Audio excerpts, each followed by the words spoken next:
सभी को जय श्री राम मित्रों, सभी भक्तों को जय श्री राम। तो सुंदरकांड की दोहा और चौपाई अर्थ सहित आज फिर चालू करते हैं। तो आइए शुरू करते हैं, देखते हैं। उमा न कछु कपि कहे अधिकाई, प्रभु प्रताप जो कालहि खाई। गिरि पर चढ़ी लंका त्यहि देखी, कही न जाए अति दुर्ग विशेषी। शिव जी कहते हैं, हे उमा, इसमें वानर हनुमान की कुछ बड़ाई नहीं है। यह प्रभु का प्रताप है जो काल को भी खा जाता है। पर्वत पर चढ़कर उन्होंने लंका देखी, बहुत ही बड़ा किला है, कुछ कहा नहीं जाता। अति उतंग जल निधि चहुपासा, कनक कोट कर परम प्रवासा। वह अत्यंत ऊंचा है, उसके चारों ओर समुद्र है, सोने के परकोटे चार दीवारी का परम प्रकाश हो रहा है। अब आगे छंद देखिए मित्रों अर्थ सहित। कनक कोट विचित्र मणिकृत सुंदर यतना घना, चहोट हट सुभट विधि चारुपुर बहुविधि बना। गजबाज खच्चर निकर पदचर रथ बारुथई को गनय, बहुरूप निश्चर जूथ अति बल सेन वर्णत नहीं बने। विचित्र मणियों से जड़ा हुआ सोने का परकोटा है, उसके अंदर बहुत से सुंदर सुंदर घर हैं, चौराहे बाजार सुंदर मार्ग और गलियां हैं। सुंदर नगर बहुत प्रकार से सजा हुआ है। हाथी घोड़े खच्चरों के समूह तथा पैदल और रथों के समूहों को कौन गिन सकता है। अनेक रूपों के राक्षसों के दल हैं, उनकी अत्यंत बलवती सेना वर्णन करते नहीं बनती है। आगे देखिए। वन बाग उपवन वाटिका, सरकूप बापी सोहै, नरनाग सुर गंधर्व कन्या रूप मुनि मन मोहै। कहुमाल देह विशाल शैल समान, अति बल गर्जहै, नानायक अखारे बिराहे, बहुविधि एक कहीं तरजही।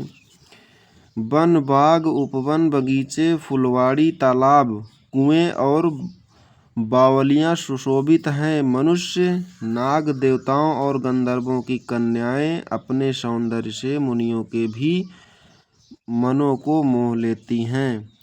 कहीं पर्वत के समान विशाल शरीर वाले बड़े ही बलवान मल्ल पहलवान गरज रहे हैं।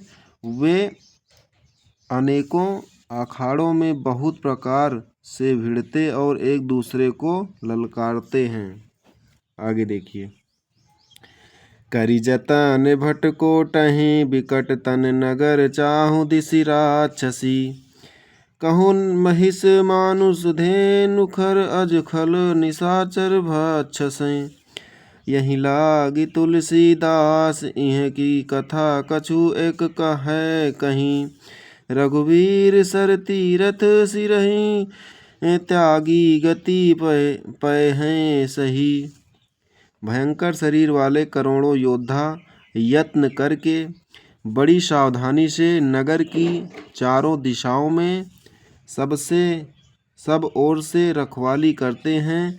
कहीं दुष्ट राक्षस भैंसों, मनुष्यों, गायों, गधों और बकरों को खा रहे हैं। तुलसीदास जी ने इनकी कथा इसीलिए कुछ थोड़ी सी कही है कि ये निश्चय ही श्री राम जी के बाण रूपी तीर्थ में शरीरों को त्याग कर परम गति पावेंगे। आगे देखिए।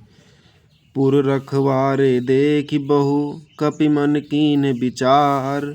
अति लघु रूप धर्यों निसी, नगर करई पैसार।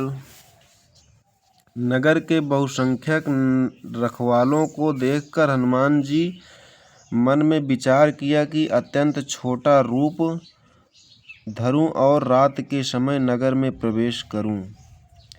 मशक समान रूप कपि धरी, लंकहि चल्यों सुमिर नर हरि। नाम लंकिनी एक निश्चरी, सो कह चले सुन मोहि निंदरी। हनुमान जी ने मच्छर के समान छोटा सा रूप धारण कर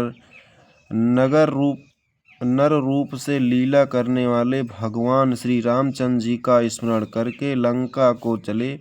लंका के द्वार पर लंकिनी नाम की एक राक्षसी रहती थी। वह बोली, मेरा निरादर करके बिना मुझसे पूछे कहाँ चला जा रहा है तू। अब मित्रों यहीं पे समाप्त करते हैं। आगे की चौपाई और दोहा अर्थ सहित कल सुनाएंगे। आप सभी लोग चैनल को सब्सक्राइब कर लीजिए। ऐसे ही मैं थोड़ा थोड़ा करके सुनाता रहूँगा। तब तक के लिए जय श्री राम।